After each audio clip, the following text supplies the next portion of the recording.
Greetings, dear ones. I am Kryon of Magnetic Service. Again, I know where I am and honor that which is here. The name of the place is the Temple of Wisdom. And so what we wish to do in this small amount of time is to bring you the kinds of wisdom that you've been asking for. That every single old soul in this new energy is starting to ask about. And the subject title, and humans like to title everything, would be body communication. And even before we begin, I will tell you that this is specifically about body communication of you to your cellular structure and not the other way around. That's for another channel. There's two kinds of communication. It's not one way. But we are going to speak of you and your body right now. Before we even begin, it's necessary, dear human being, to review the blocks that get in the way of you understanding what is to come. You only have one reality. The reality that you share as a human being, and you share it even with my partner, is that you live in a linear world. You experience things in certain ways, and you're used to the way that humanism works. Human psychology, all of the things that you do, the motions, your actions, the reasons behind things, accomplishments, punishments, all of those things go into your perception of the way things work. It's not an indictment of your intelligence when I say that then you naturally project this to everything else around you. And whether it's God or whether it's simply perception of reality in a multidimensional state, you bring forth only what you know. And that's a bias. There are certain ways in humanism that you would accomplish things through hard work and repetition, and you then apply them to everything. There are certain ways that you work in humanism, your relationships to other humans, the give and take that you have, and you apply it, therefore, to everything else. We have told you before that some of your organized religions have taken this to the absolute max. And they have a dysfunctional God, one that can be angry and judgmental. And all the other things that humans have. And before we begin the discussion, we say to you that you got to drop that. In the discussion, we may remind you of some traditional ways and then balance it with the truth. You know, it's beautiful. The premise of this channeling is that you are able to speak to your cellular structure, as we have been saying for years, and it isn't hard. That you've got to get around the human biases, and it isn't hard.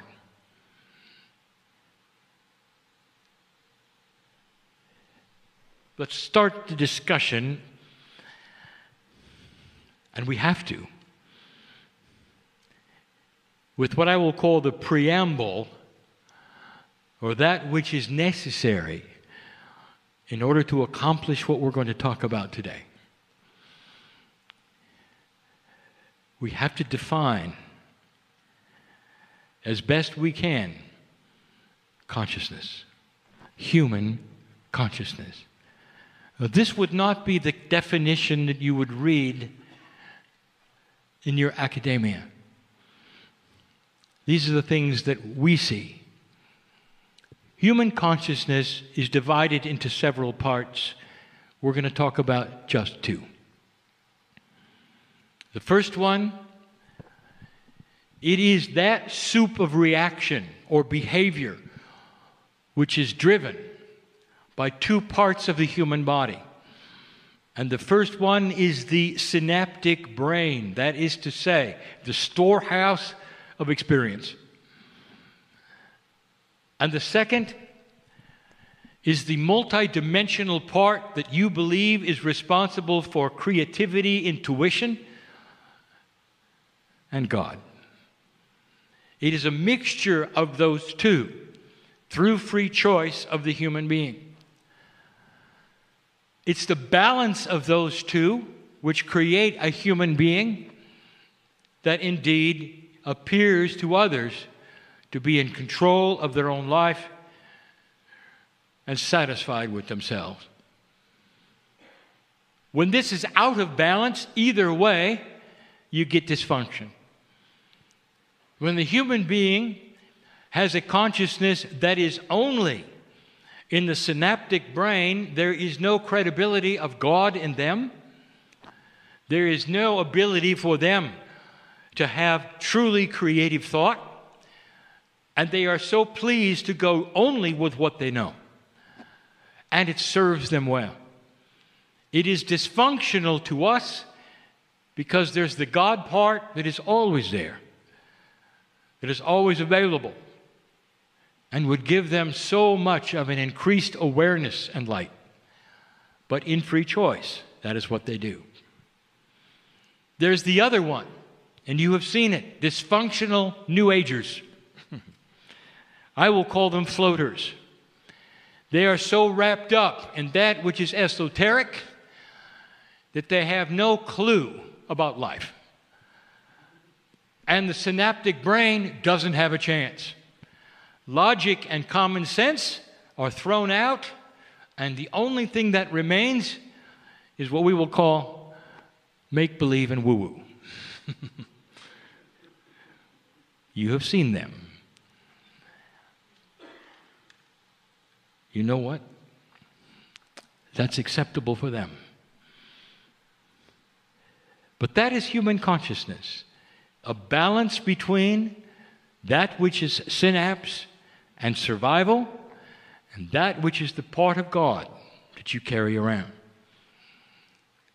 Now, where are you? And that is how we must begin this channel.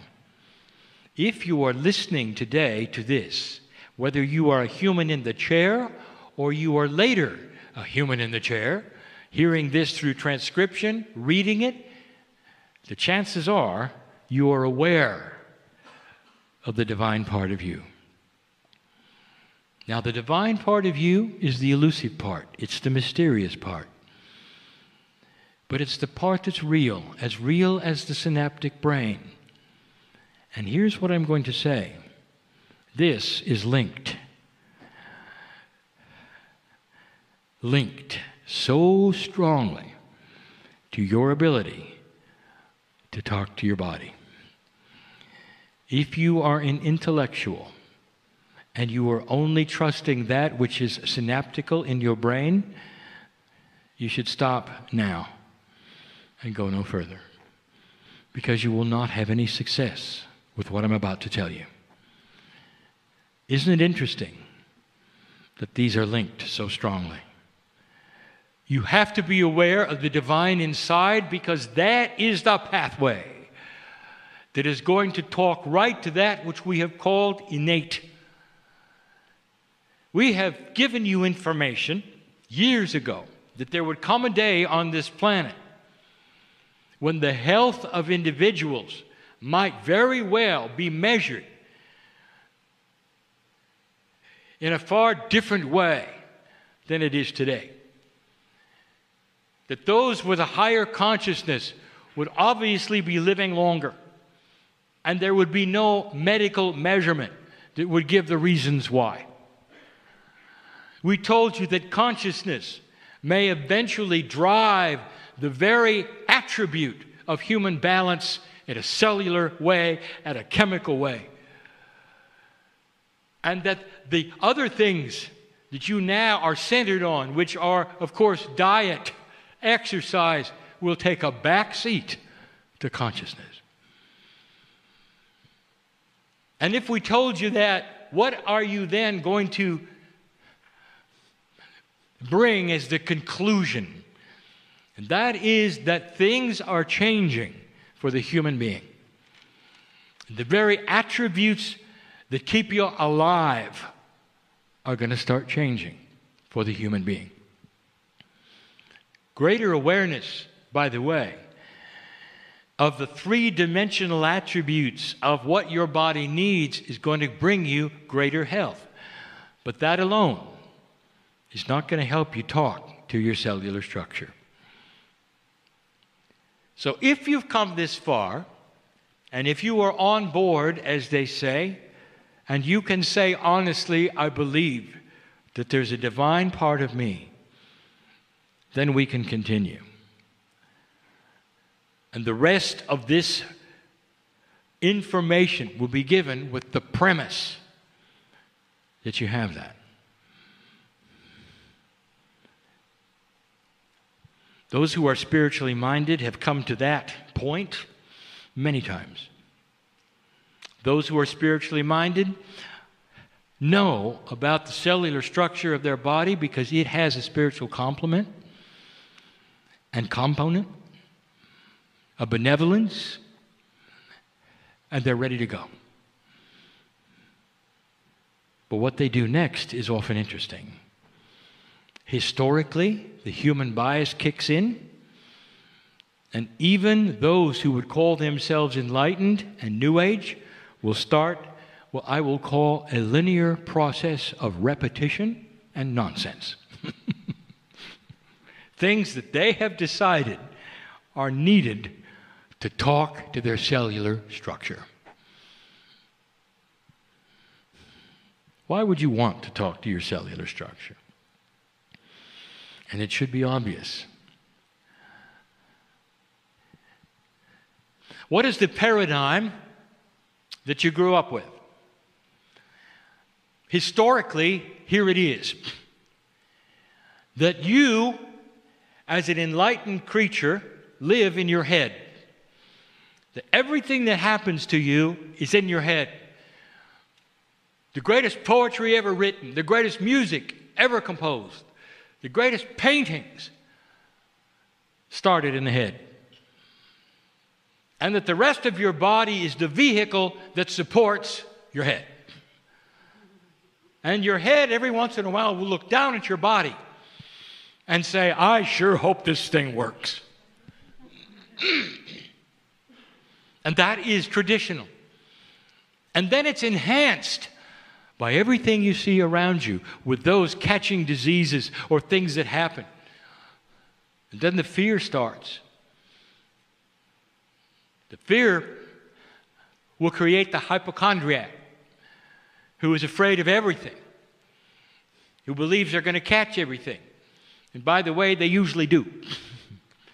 That's the human body trying to agree with what it hears from the head, by the way. And that ought to give you a hint of what's coming. That's the traditional thought that you don't have any control. Now you come to this place where you know better and you're sitting and you're listening to this and you're ready to go. And in the past, the New Age has just been filled with processes that are supposed to then have you be able to talk to your cells. Now, not talking back from your cells, but you to your cells. And they are filled with the following thing. Repetition, over and over. Processes that a human being thinks would be attributes that the cells would like. You have to go to a certain place in a certain temperature, be in a certain energy, face a certain direction. You might have to do it several times. If you can do that, you'll get the body ready to listen. There'll be a small window of opportunity. You can give a message.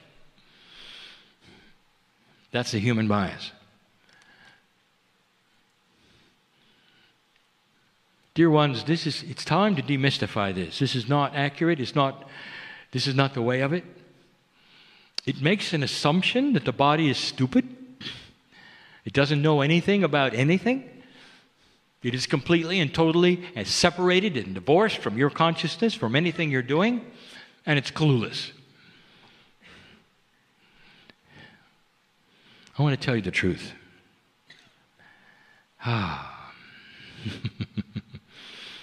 Scientifically, this is going to be proven, and it's not going to be that far away. The cells of your body, especially what you would call innate, all have something in common, and we're going to give it a name for the first time ever. And here it is. It's going to be CAL, C-A-L. And here's what it stands for. Cells are listening.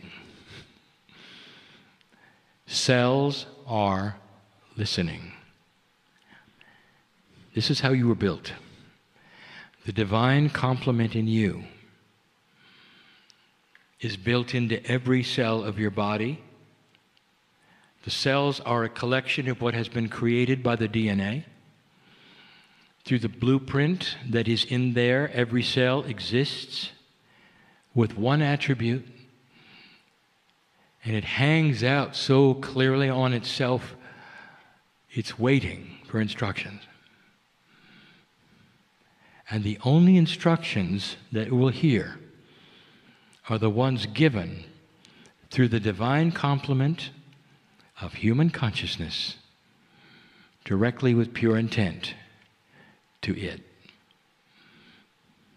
Did you hear that? Let's talk about that communication for a moment. It's like every single cell had a telephone that was ready to be answered if you knew the number. If you could dial the number, you could talk to all of them at once. They would all pick up the phone, and it'd be you. That's built in. And it doesn't respond to linearity. The communications with the cells of the body is a multi-dimensional communication, but your human consciousness is also. It's part of the DNA field. It's part of the Merkaba of your body. I'll tell you what an intuitive can do. He could look at your soul, literally, through the Merkaba field and tell you whether or not you have activated any part of spiritual intent or whether you're just playing the role.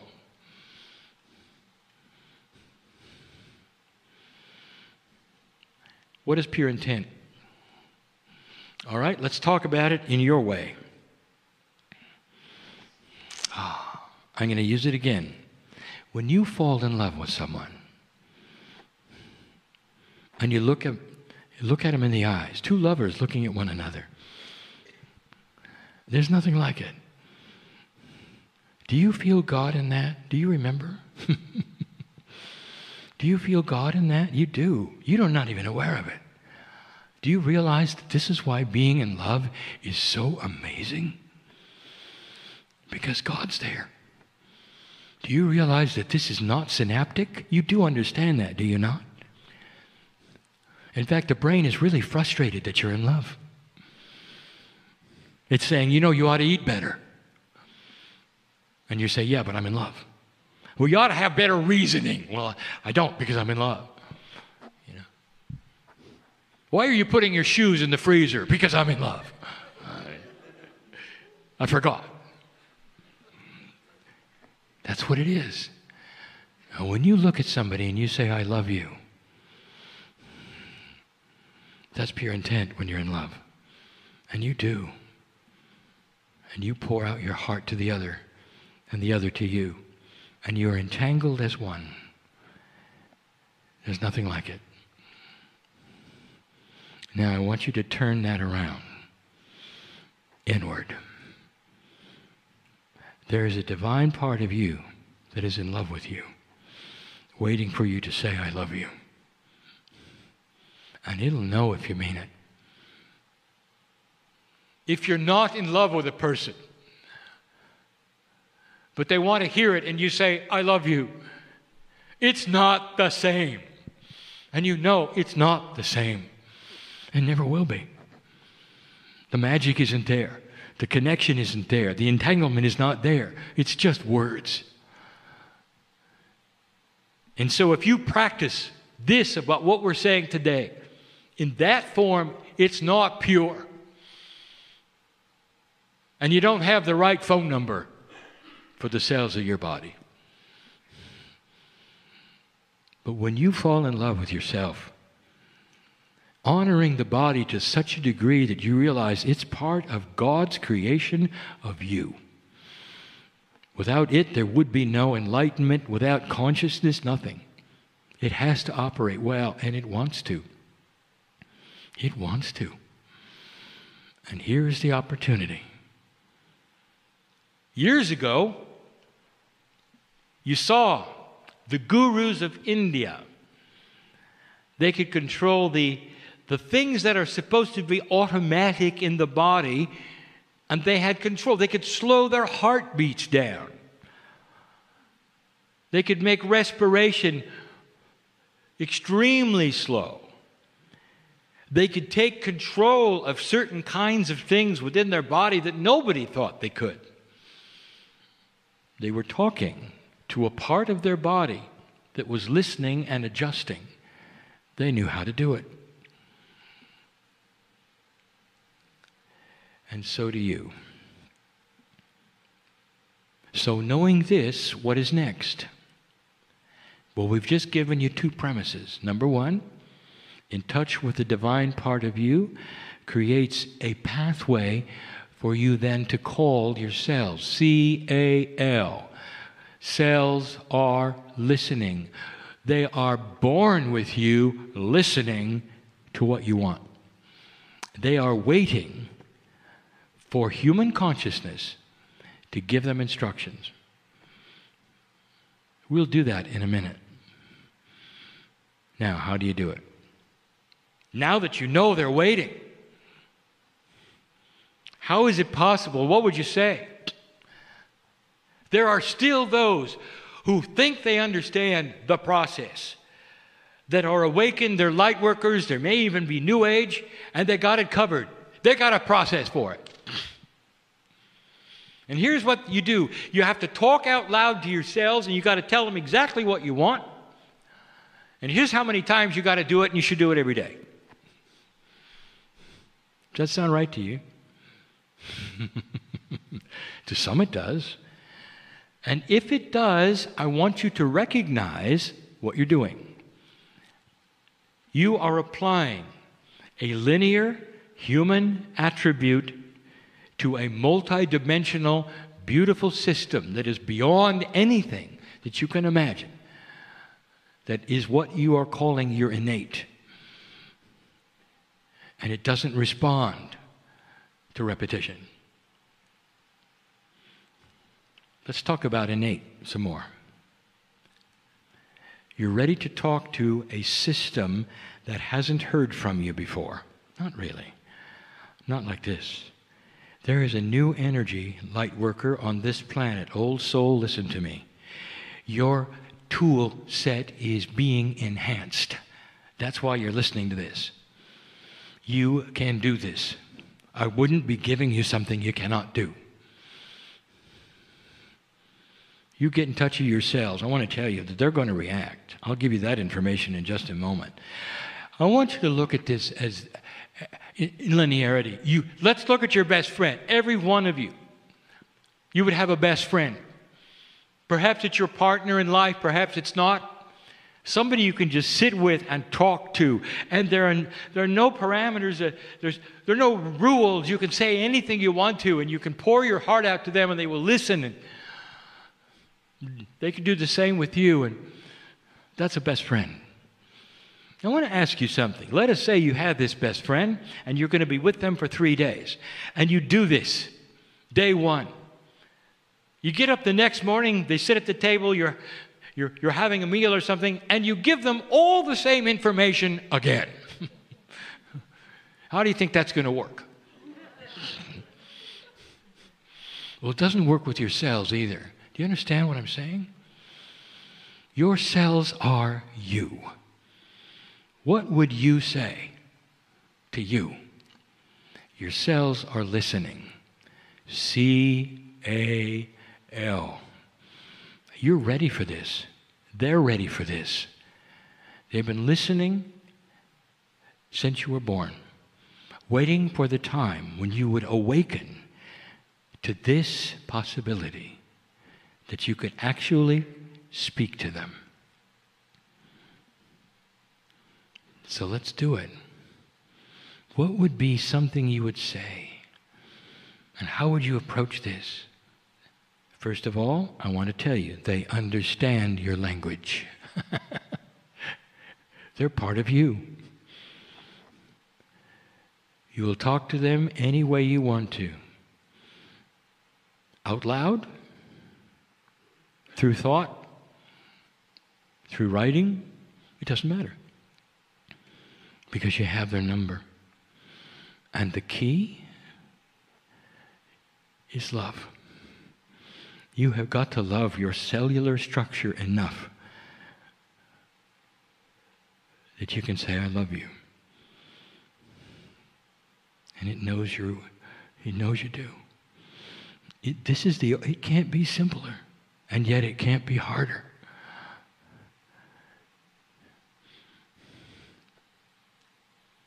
And you sit for a moment. What would you say? What will happen?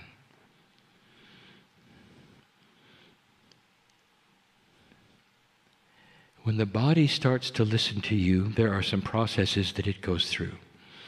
Let me tell you what they are, and then I will give you an example of a communication, and then we'll be done. I want you to know some things. When you start talking to your cellular structure and you got the number right, the first thing that's going to happen is massive amounts of chills. You're going to know you got through, dear one. You're going to know you got through.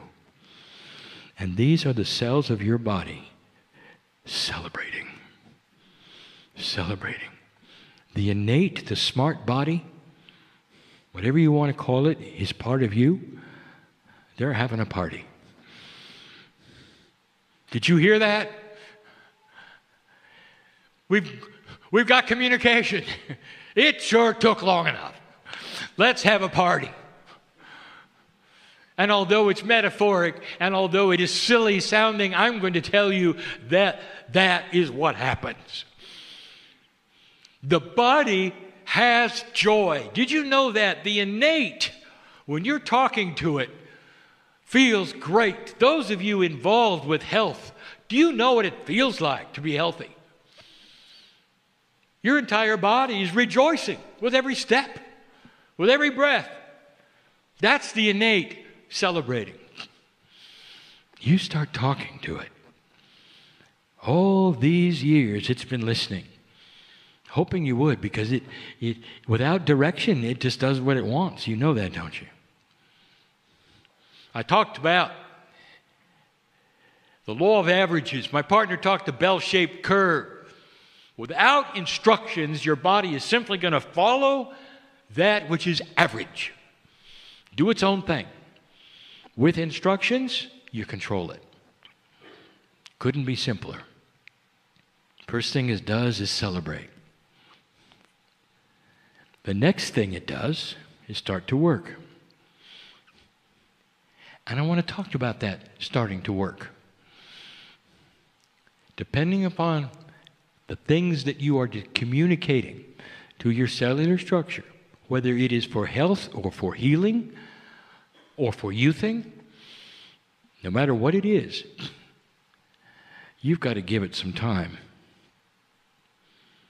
There is a practicality here that you have to understand, because these things are only going to be accomplished through cell division and what you call rejuvenation.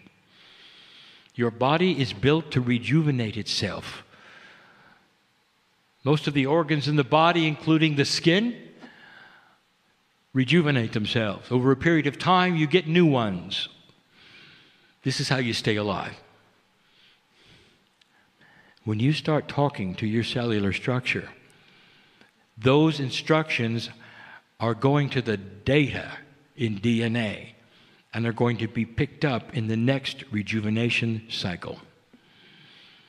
And so you're not going to get results tomorrow. This is common sense. It becomes spiritual common sense to ally for the first time the idea that there is a time it takes in your linearity with your cellular structure even to accomplish healing. That not all things will be allied to spontaneous remission, which is another story.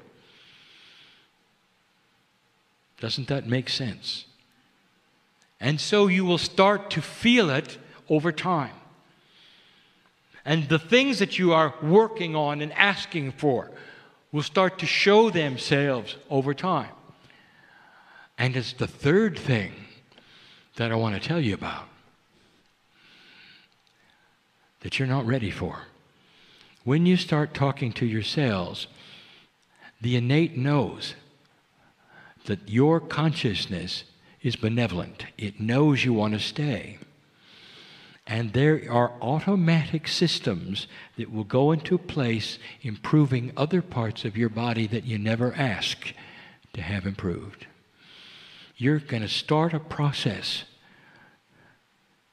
of extended life. And healing will start to occur and balance in areas that your consciousness has no idea about, but that your innate knows all about. You have just awakened the bridge between human consciousness and cellular structure. It's easy, but you got to fall in love.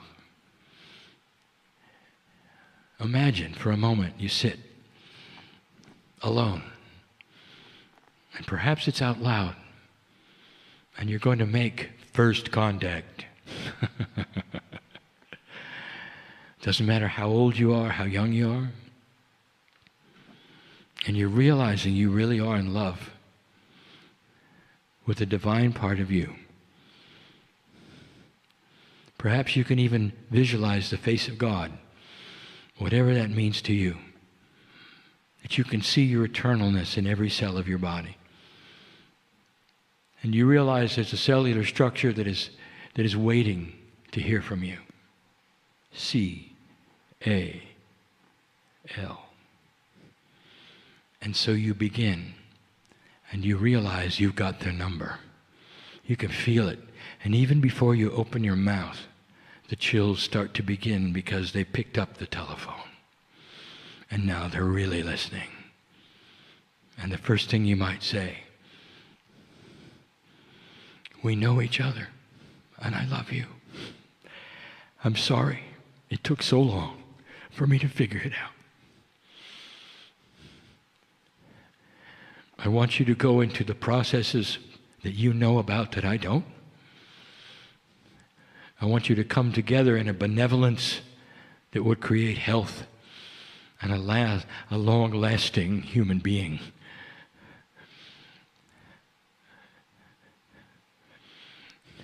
I want you to talk to me in whatever ways you can that I can recognize. I want to hold your hand and you hold mine for the rest of my life. If there's any inappropriateness and imbalance chemically in my body, I want it to go away through time and appropriate action. I realize I have habits that are killing me, and I want them to change. I realize that I have a very bad height to weight ratio. Want me to explain that? I'm being benevolent and kind. Dear cellular structure, I want my metabolism to echo my magnificence. Help me to be the right size for the greatest health. Change what is needed. Pull on the Akash if you need to. In remembrance of who I used to be. Change my diet preferences if I need to.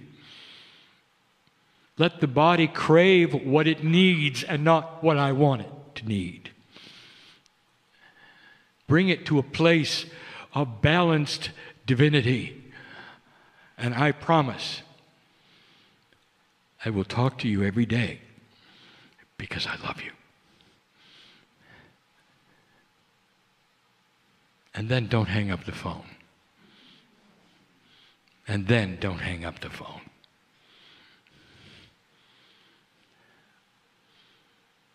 Now, if you want to analyze this channel, you'll realize that your consciousness never told the body specifics.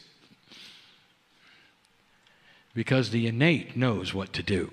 It's just waiting for the call. You're asking for balance. And innate knows what to do. The smart part of your body can even get in touch with your Akash. It can pull on the right parts of it for health, for change, for dropping habits that you have that you shouldn't have. As simple as eating too much or the wrong things. And you can't help it because it's a habit.